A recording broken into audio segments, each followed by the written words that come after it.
Well, hey there, and welcome to this first study with me on the book of Revelation. I'll be going through live the study plan that I invited you to do. And so this is just a chance to kind of read it fresh, read it raw, like I'm just going through for the first time. I haven't pre-read this or prepared anything, so that you can kind of see, kind of my thoughts as I go along. I think this is going to be particularly helpful as we're looking at scripture in depth, as it is going to be a way to look at all of the scripture and then just kind of see what elements, where do we stop and ask questions? Where do we highlight? Where do we take notes? That kind of thing. And so I hope it'll be helpful. And so let's go ahead and dive right into the introduction to the book of Revelation. We're going to look for Revelation 1. And I'm in Bible Gateway. I'm using Bible Gateway Plus, and I'm just using the New American Standard Bible for this study, but I'm not going to really be reading that at all today because this is only about the study notes. To find the study notes in Bible Gateway or Bible Gateway Plus, you just go to the first chapter of the book, and then you come over here to the study tab. We have study Bibles right here, and they have all the same notes that you would have inside that Bible if you bought it. The nice thing is you can read them with any translation. So if we did this ESV Bible here, we could do it with our NASB Bible. I'm going to use the NRSV Cultural Background Study Bible. This is one of my favorite study Bibles. I would probably buy this. If I could get it in ESV, that would be better, or NASB. But this would be my number one study Bible to pick up if I wanted a physical study Bible. And what we're reading right here is just this introduction. And so you see, as we start, we've got this image right here. We can click on that. Doesn't get much bigger. Doesn't tell us what it is. So let's go ahead and dive into authorship. The author claims to be John. And we see that it tells us that in 1:1, 4:9, 22:8. And that's pretty solid. So we can say the author is John. My assumption is that the Bible is telling the truth, that it's not trying to trick us. So if I see it saying that it's written by John, I assume it's John. But let's continue. Since he does not identify himself more directly, he just uses the first name. He may be the best known John, the apostle. So the one who was a follower, a disciple, apostle of Jesus, who wrote the Gospel of John, 1st, 2nd, 3rd John. This fits early church tradition. And this was the earliest tradition on the author, that not only does it say this was John, but it was the particular John who was the apostle. Noting the very different style of the gospel attributed to the Apostle John, however, a 3rd century elder argued that this author was a different John. Scholars today sometimes support that same position. The stylistic differences between the gospel and Revelation are real, but many can be explained by the different genres. And this makes a lot of sense. Just think about this as a normal person. If I were to take 2 of your works that were written for different purposes or different genres, would they have the same language or would they look different? I am slow to make an assumption about our ability as modern interpreters of seeing, language is different, so it must be a different person. I'm just not quick to reach that conclusion. And for me, if I'm going to choose between what does the earlier tradition say and what is the later or even the modern, on something like this, I'm going to give earlier some weight, and obviously it's not clarified, so I can't be sure, but I'm going to be leaning towards, personally, accepting the earlier tradition because that just makes sense, right? Like, I'm not trying to convince anyone else of that, but it's good enough for me if that makes sense. All right, what about the date? Early tradition supports a date of writing in the time of Domitian, probably in the 90s. Most scholars prefer this date. Some interpreters date Revelation to the time of Nero or his successor in the 60s, given the likely echoes of Nero in the book. And now this study Bible it's presented 2 positions, and it's about to weigh in on which one they think is better. Against this earlier dating, churches are now established, and some have lost their initial zeal in major cities of the province. The temple may already be desecrated. A return of Nero may be expected, and this expectation continued throughout the 1st century. The emperor appears more stable than it was among Nero's successors. So they've just listed several reasons why the later date is better, and that makes sense. I mean, the later date seems pretty solid. I don't think the dating is going to matter nearly as much in the interpretation of Revelation. with the exception of if you think that Revelation is talking about stuff which has already happened, and then that date will make a big difference. And we're going to talk more about this in the next video as we study a little more in depth than the study notes give us. And for genre, sorry, this is a normal practice. I just have a cup of coffee between sections. How else can you read the Bible? One could explain most individual images in Revelation on the basis of earlier biblical prophets, with numerous echoes, especially of Isaiah, Ezekiel, Ezekiel, Daniel, and Zechariah. Many of these images that are dominant, however, so let's just look at this first part, right? A lot of the images that are here in Revelation are coming from these prophetic works of the Old Testament. And so as we're reading through, we know from this study right here, right? This is telling us that when we read through, we are going to have to pay close attention to our cross-references. We're going to have to look and see when we see an image, we're going to say, where is this image being drawn from? Is it being drawn from Daniel? Is it being drawn from Ezekiel?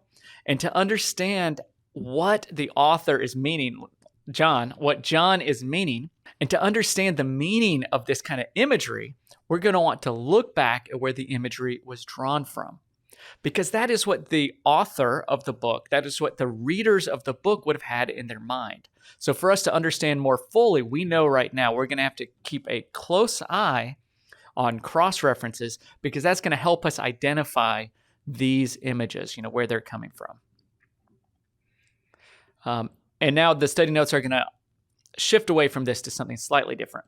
Many of these images that are dominant, however, are the same images popular in post-Old Testament. So this means works that are written after the last book we have in the Old Testament. So in that time period between the Old Testament and Jesus' arrival. So post-Old Testament apocalyptic works. So this is a specific genre of writing that developed and became popular during that time between the Old Testament and Jesus' coming. Some of the examples of this are 1st Enoch, 4th Ezra, and 2nd Baruch. Throughout history, God often communicated with people in ways that were intelligible in their particular ways so they could understand them in their particular cultures, albeit with numerous limitations. Many apocalyptic motifs found in 1st Enoch and these other ancient Jewish works were developed from Old Testament images. So very similar to what we're seeing with this work, that the Old Testament had these images that could be used, and then they were reused in new contexts. So drawing from their original meaning and applying it in a new specific kind of setting. Jewish mystics and apocalyptic visionaries sought to cultivate visions of heaven. Early Christians clearly experienced visions as well. We have a couple references to that, although they did not regard all revelations as genuine. And we're going to see that in 2:20 of this very book. And again, look at this. We've got 1 John here, an interesting motif based on the authorship we just talked about. Biblical prophets had often prophesied against the nations. Well before John's day, Daniel's prophecy concerning 4 kingdoms had become very popular. And Jewish interpreters in this period, when this revelation is being written, regarded Rome as the 4th kingdom. Expecting God's imminent kingdom, some apocalyptic seers prophesied Rome's demise, whereas revolutionaries took up arms to try to overthrow Rome, leading to Jerusalem's destruction in AD 70. An important fact that's used in some of the dating of this. Even diaspora Jews, so these are Jews who are scattered around, so they're not in Israel, but they've been scattered around elsewhere, in many cities suffered from the resentment that followed the revolt. And subsequent revolts by Jews in Egypt and Cyrene also led to the destruction of the Jewish communities there. Works that could be understood as prophesying destruction against Rome were politically sensitive, and the circles that produced such work would be quickly repressed. So this is an important idea of understanding kind of some of the context here, is that one of the elements that the study notes are suggesting is that speaking in ways that sounded like wanting to overthrow Rome was very dangerous. And that so in apocalyptic language, some of it was to say negative things about Rome in very unclear ways. Structure. Revelation includes an introduction, letters to 7 churches, and then 3 sets of 7 judgments with interludes that especially provide heavenly perspective. And so we're going to be looking kind of at this as our framework. We're going to be looking at chapters 1 through 3 next week. And then we're going to be kind of looking at these elements, these 7 judgments kind of independently. And that's going to be helping frame how we read through Revelation. Each of these sets of judgments, seals, trumpets, and bowls, apparently climaxes with the end of the age. Prophecies against Rome, chapters 17 through 18, seem to precede prophecies of the end. Although some argue, plausibly, that the period depicted in 21 through 6 rehearses from other perspectives the same period surveyed in the sets of judgments in chapters 4 through 16. And this is going to be something we're going to talk about more as we read through. So sometimes when you start reading about the book as a whole, you lose a little context. You're like, well, how would I even know? Like, what's this stuff saying about? So just have this in mind that like there's these different like sections, and we're going to have to ask how these sections fit together and what this has to do with timing. Some view these 3 series of 7 judgments as consecutive. Others, noting that each set climaxes in the end of the age, view them as concurrent. So do they happen one after the other, or are they all happening at the same time? The period in chapters 4 through 16 may be the 1,260 days of 11:3, 12:6, 14, and 13:5. Although the meaning of this period is debated, and this is the kind of stuff that is just hard to read in study notes. Like if you're not reading these chapters, you're like, I have no idea what is even being debated here. We'll get to that later. Those who view it as symbolic usually interpret it as a period between Jesus' first and second comings. And there's more articles in this study on this topic, I guess. John may report the visions in the sequence in which he saw them, but every time he notes, and I saw, heard, he is receiving a new image, which need not always follow chronologic. He is receiving a new image, which need not always follow chronologically what precedes. So this makes sense, right? So when we're reading, we're going to see this phrase, and this is something we can look out for. When we see, and I saw, or and I heard, is this giving us a new image? And we can look, is it giving us a new image? And then ask, how do these images fit together? Rather than informing us on what Revelation means, this is giving us some questions to ask as we read. So let's look out for, and I saw, or and I heard. Interpreting Revelation. This is where things get harder. And Revelation is one of the most contested when it comes to interpretation books of the Bible. I think within the Gospels, for example, you're going to have some slight differences on how to interpret things. But with Revelation, there are massive differences on the meaning of the book as a whole, how everything fits together.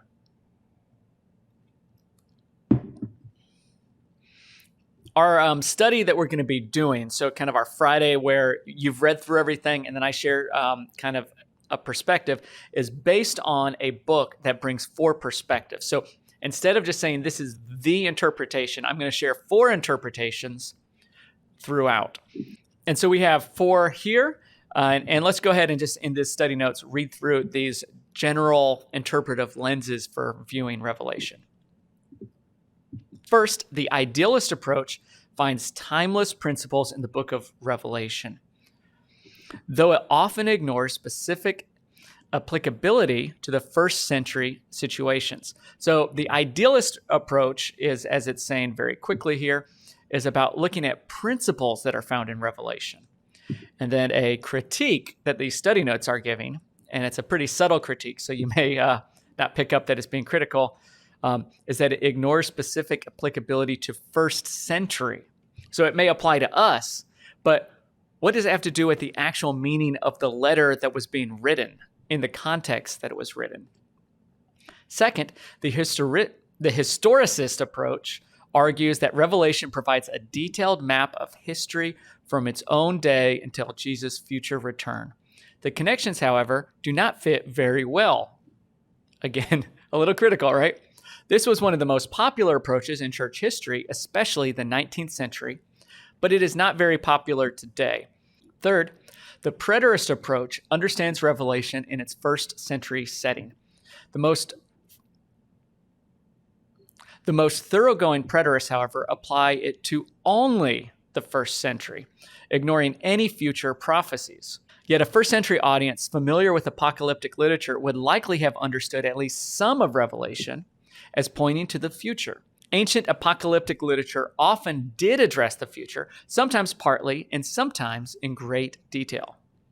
Fourth, the futurist approach looks for predictions about the future in Revelation. This approach is more popular today than it was in most of history.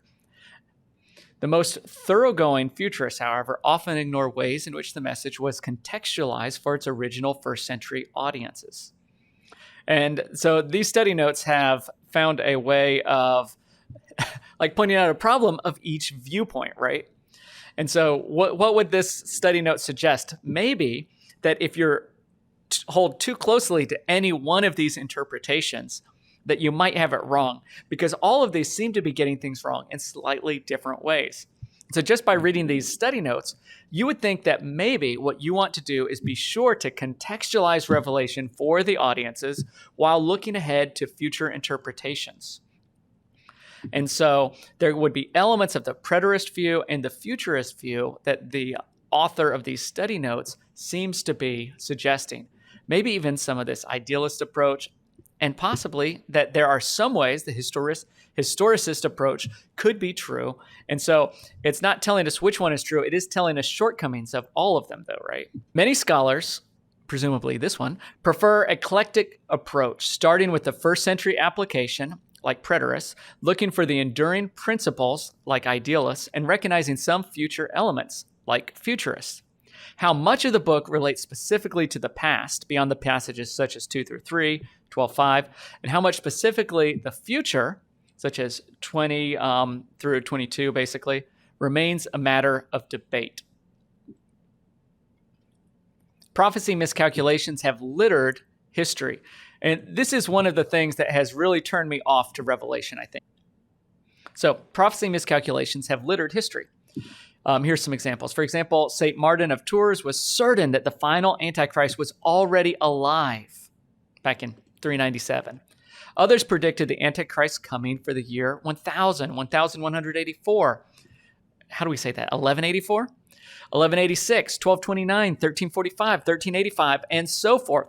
And so, if you're saying the Antichrist is coming out of the EU in 2020, whatever, it's like, what makes yours better than 397? What distinguishes your prediction over that one? Or this one, or this one, or this one?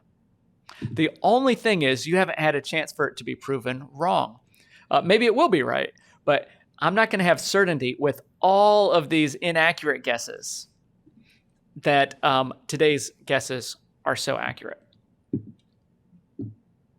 So we have some more information on this. Thomas Münster took part in the Peasants' Revolt of 1524, expecting this to bring about the final judgment. After 6,000 peasants died, he was captured and executed. In those days, end-time miscalculations often died hard, literally. Okay, the study notes is trying to get some interesting writing involved. Similarly, early Baptist leader Thomas Helwys, persecuted by King James. Oh, I thought that said I. Persecuted by King James I, believed that he and his followers were experiencing the final Great Tribulation. Just before the turn of the 20th century, on December 31, 1899, full-page advertisements in major U.S. newspapers warned that Christ was about to return. 3 million copies of a book suggesting that the church might be raptured in 1988 sold that year. The next edition, produced in 1989, failed to sell so many copies. Other predicted the Lord's return in 1993, 1994, 2000, and so forth. And these are the things that I was growing up with, right? So in 1993, 1994, I was a kid. In 2000, I was starting college. And in all of this period, I'm aware of these kind of predictions happening, like that are happening now. And as I see them not come true, I become more skeptical. And so that is an assumption that I'm bringing to the table for sure. Some popular prophecy teachers have interpreted Revelation based on newspaper headlines, assuming that it addressed only the current generation. Because they had been doing this for more than a century, they had to interpret Revelation and other biblical prophecies on a regular basis. I think it said reinterpret. Yep, I missed that one. Reinterpret Revelation and other biblical prophecies on a regular basis. Thus, for example, North American interpreters applied kings from the east to the Turkish Ottoman Empire during the end of World War I, even though the churches of Asia Minor would hardly have regarded Turkey as to their east. These Western interpreters... why is somebody inviting me to play Minecraft at this time of day? These Western interpreters applied the phrase to Imperial Japan until the end of World War II, to Communist China for much of the 20th century, and to Iraq during the First Gulf War with Saddam Hussein. If we pay attention to the first century background for Revelation as we do to other biblical books, however, John's image probably had more to do with ancient Parthians. And so here it's contrasting, how modern people would have done it, and then he's jumping ahead and giving us a little interpretation and saying, no, our modern way of thinking just is not accurate, and we're grasping to see how to make it connect rather than to see what it really says. John wrote the book in Greek, explicitly addressed churches in Asia Minor. This is really important. When we interpret this, we have to remember John is writing this book at a point in history to a group of people at a point in history. Just as Paul explicitly addressed churches in Philippi, Thessalonica, and elsewhere. Thus, we should pay attention to what Revelation would have meant in its explicit setting. Very important. Reading the book in this way helps us understand the points the book is making so we can apply them with greater confidence to analogous kinds of situations. This sentence is really worth hearing and understanding. When we read the book and we just say, all right, I'm going to read this as is and then apply it and be like, who does this apply to? We're missing the mark and we're going to be inaccurate, but it's not going to be helpful. When we just kind of make stuff up, it doesn't help us very much. It's not bringing anything to us that would be useful. On the other hand, when we understand what it's actually saying in its context, it doesn't become irrelevant to us. When we understand what John might have meant in the time he was writing it, we now actually can more confidently apply it to analogous to similar situations in our day. And so the reality is we may actually very well be able to circle back to stuff and say, oh, when I see this happening in our time period, this is similar to this happening there. But the question is, do we understand what he was actually talking about in Revelation first? Or do we jump to interpretations without ever doing the work, taking the time to understand? Symbolism was common in the Old Testament poetry and thus in pre-exilic prophecy. So we have this idea of symbolism. But it was even more common in subsequent Jewish apocalyptic visionary literature. So we have three genres of writing that all used symbolism: poetry, prophecy, and apocalyptic visionary literature. That Revelation recycles in fresh and symbolic ways many Old Testament images is undeniable. For example, plagues, locusts, lamb. Also, certainly few interpreters think that Revelation was simply commenting about Moses' plague on Egypt centuries earlier. Right? So it's using this idea of the image of the plagues to say something new. It is clear that Revelation uses symbols and sometimes even explains them. See in 120. Consistency with Revelation's most obvious uses of symbolism invites us to be open to symbolism elsewhere in the book. This is a good strategy. All right. People have got to stop inviting Caleb to play Minecraft during the day. It keeps popping up on my notifications. So this is a good thing to remember, right? In Revelation, there are images that are hard to understand.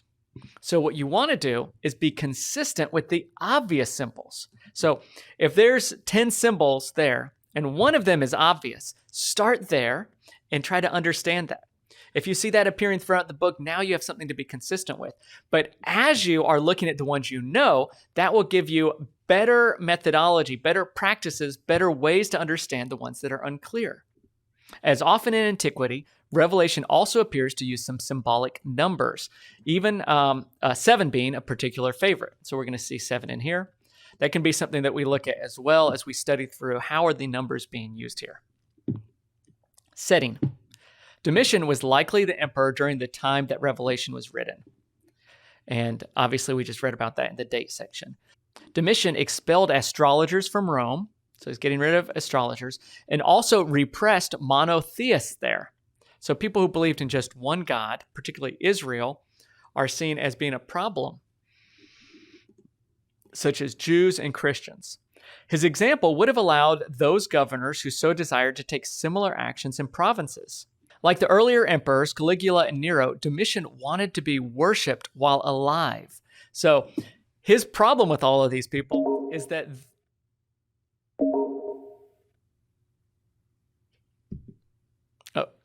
stop inviting me to play Minecraft.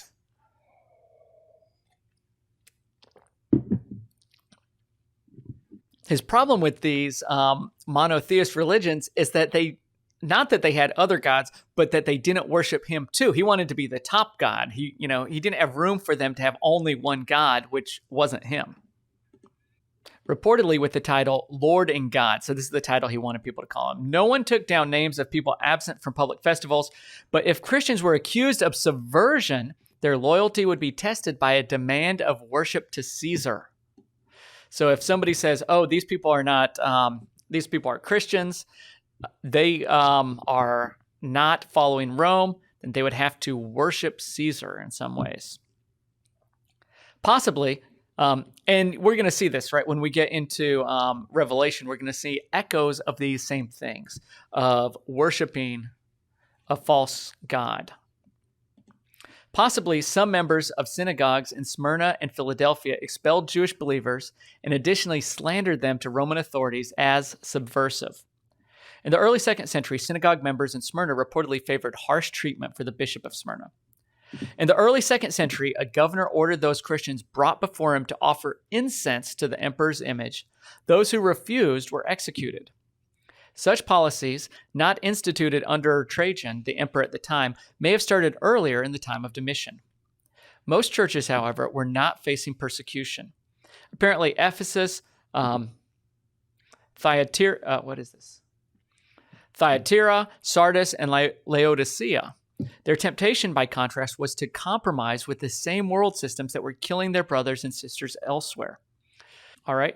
And how much more do we have here? We got message, and then, all right, that's the last part, because I am almost out of my coffee, and it's getting cold.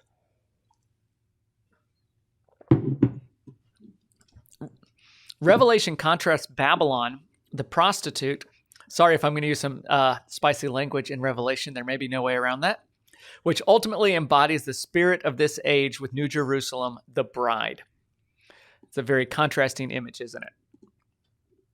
Which embodies the hope of the world to come. And here we've got some imagery, right? So we've got the imagery of prostitution, which is common in the Old Testament, and with bride, right? And this is also common. So we could look as we see this and look at how this is used by prophets and then how it's being used similarly or maybe differently by John. One lives either of this age or with faith for the greater promise of the world to come. So again, we've got a contrast, living for this age or for the world to come. Revelation's description of Babylon fits Rome, a city on 7 hills, a maritime power trading in the same goods described, ruling the kings of parts of the earth where John's audience lived. Jewish people often compared Rome with Babylon, the first of Daniel's 4 empires, which also destroyed the temple and subjugated God's people. But while Rome was Babylon of John's day, the spirit of Babylon, the ethos of the evil empire in the world system, preceded Rome and outlived it. It's a good point. Since John's day, empires have risen and fallen, but God's kingdom has been spreading as John envisioned among all the peoples. Revelation thus invites its audience to an eternal perspective on the world. It's a good phrase, I think. That as we read Revelation, not just can we look for how to interpret it, right? How, like, what does this vision mean? What does this symbol mean? We can ask, how is God giving us an eternal perspective on the world? I think this could be a more helpful question than, what is this a symbol for, right? Or what nation is this talking about? I think asking, how is this giving us an eternal perspective on the world, is something well worth remembering. It invites us to worship with the hosts of heaven. It invites us to count as triumph our sufferings in this world, that we will be rewarded in the coming one. The world considered martyrdom folly. In light of eternity, it is a price well paid. Revelation thus comes as a comfort to the suffering churches, such as Smyrna and Philadelphia, but a warning to the compromising and dead churches, such as Thyatira and Sardis. Judgments are warning signs, inviting the world to turn from the greater judgment to come. Revelation frequently depicts the Lamb, Jesus, in terms that the Old Testament reserved for God. The Father and Son are, actually, before we keep reading, this is a really important element of Christian theology, right? And so when you read the Gospels, you get this. When you read Paul, you get this. When you read the other epistles, you get this.